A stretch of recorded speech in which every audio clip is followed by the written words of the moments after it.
অতি সম্প্রতি ভারতের লোকসভায় একটা বিল পাস হয়েছে, সেটা আইনের আকার ধারণ করতে যাচ্ছে। সেটা হলো ওয়াকফ সংশোধনী বিল 2025।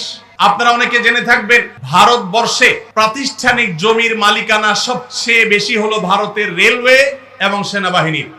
তৃতীয় সর্বোচ্চ প্রাতিষ্ঠানিক জমির মালিকানা হলো ভারতের মুসলমানদের ওয়াকফ বোর্ডের জমি। 8.7 লক্ষ সম্পদের মালিক হলো মুসলমানদের ওয়াকফ বোর্ড। ফিলিস্তিন তো অনেক দূরে, আমাদের পার্শ্ববর্তী দেশ ভারতে যুগ যুগ ধরে যেভাবে মুসলমান নিধন চলছে, সংখ্যালঘুদের উপরে যেভাবে নির্যাতন চলছে, গোটা পৃথিবীর অন্য খুব কম দেশে এইভাবে সংখ্যালঘুদের উপর নির্যাতন হয়ে থাকে। আপনারা জানেন, অতি সম্প্রতি ভারতের লোকসভায় একটা বিল পাস হয়েছে, সেটা আইনের আকার ধারণ করতে যাচ্ছে। সেটা হলো ওয়াকফ সংশোধনী বিল 2025। আপনারা অনেকে জেনে থাকবেন, ভারতবর্ষে প্রাতিষ্ঠানিক জমির মালিকানা সবচেয়ে বেশি হলো ভারতের রেলওয়ে এবং সেনাবাহিনীর।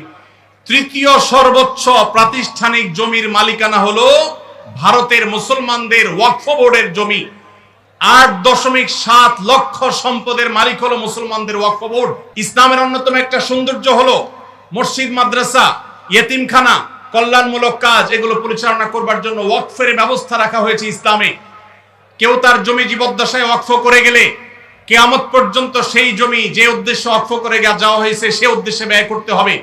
ওয়াকফের জমি কেউ বিক্রি করতে পারে না, এক্সচেঞ্জ করতে পারে না, দখল করতে পারে না।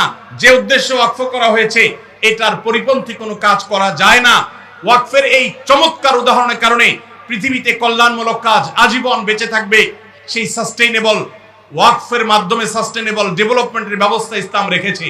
ভারতবর্ষে মুসলমানদের শত শত বছর চলে আসা 8.7 লক্ষ সম্পদ, যেটা টোটাল ভারতবর্ষে যত প্রাতিষ্ঠানিক সম্পদ আছে এর মধ্যে তৃতীয় সর্বোচ্চ, সেই সম্পদ আজ ভারতের হিন্দুত্ববাদীরা গ্রাস করবার জন্য নতুন করে সংসদে বিল তারা পাশ করেছে।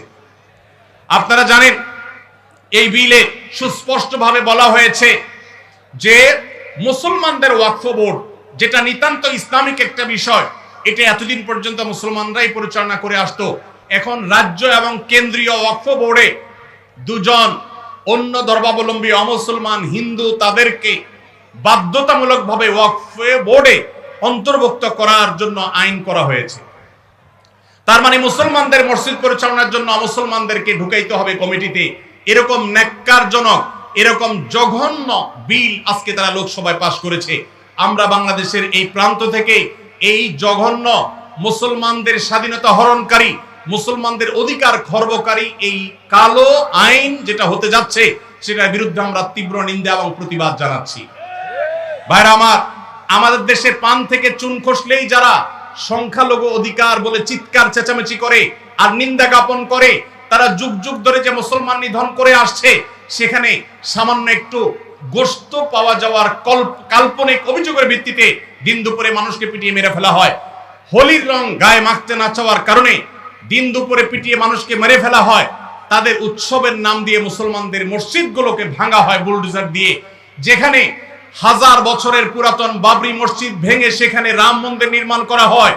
ওয়াকফ বোর্ডের উপরে কর্তৃত্ব প্রতিষ্ঠা করার মাধ্যমে মুসলমানদের লক্ষ লক্ষ সম্পদ, এটাকে হিন্দুরা তাদের মতো করে মসজিদ মাদ্রাসাগুলোতে আরো বহু রাম মন্দির প্রতিষ্ঠা করার আইনি ভিত্তি তারা তৈরি করেছে।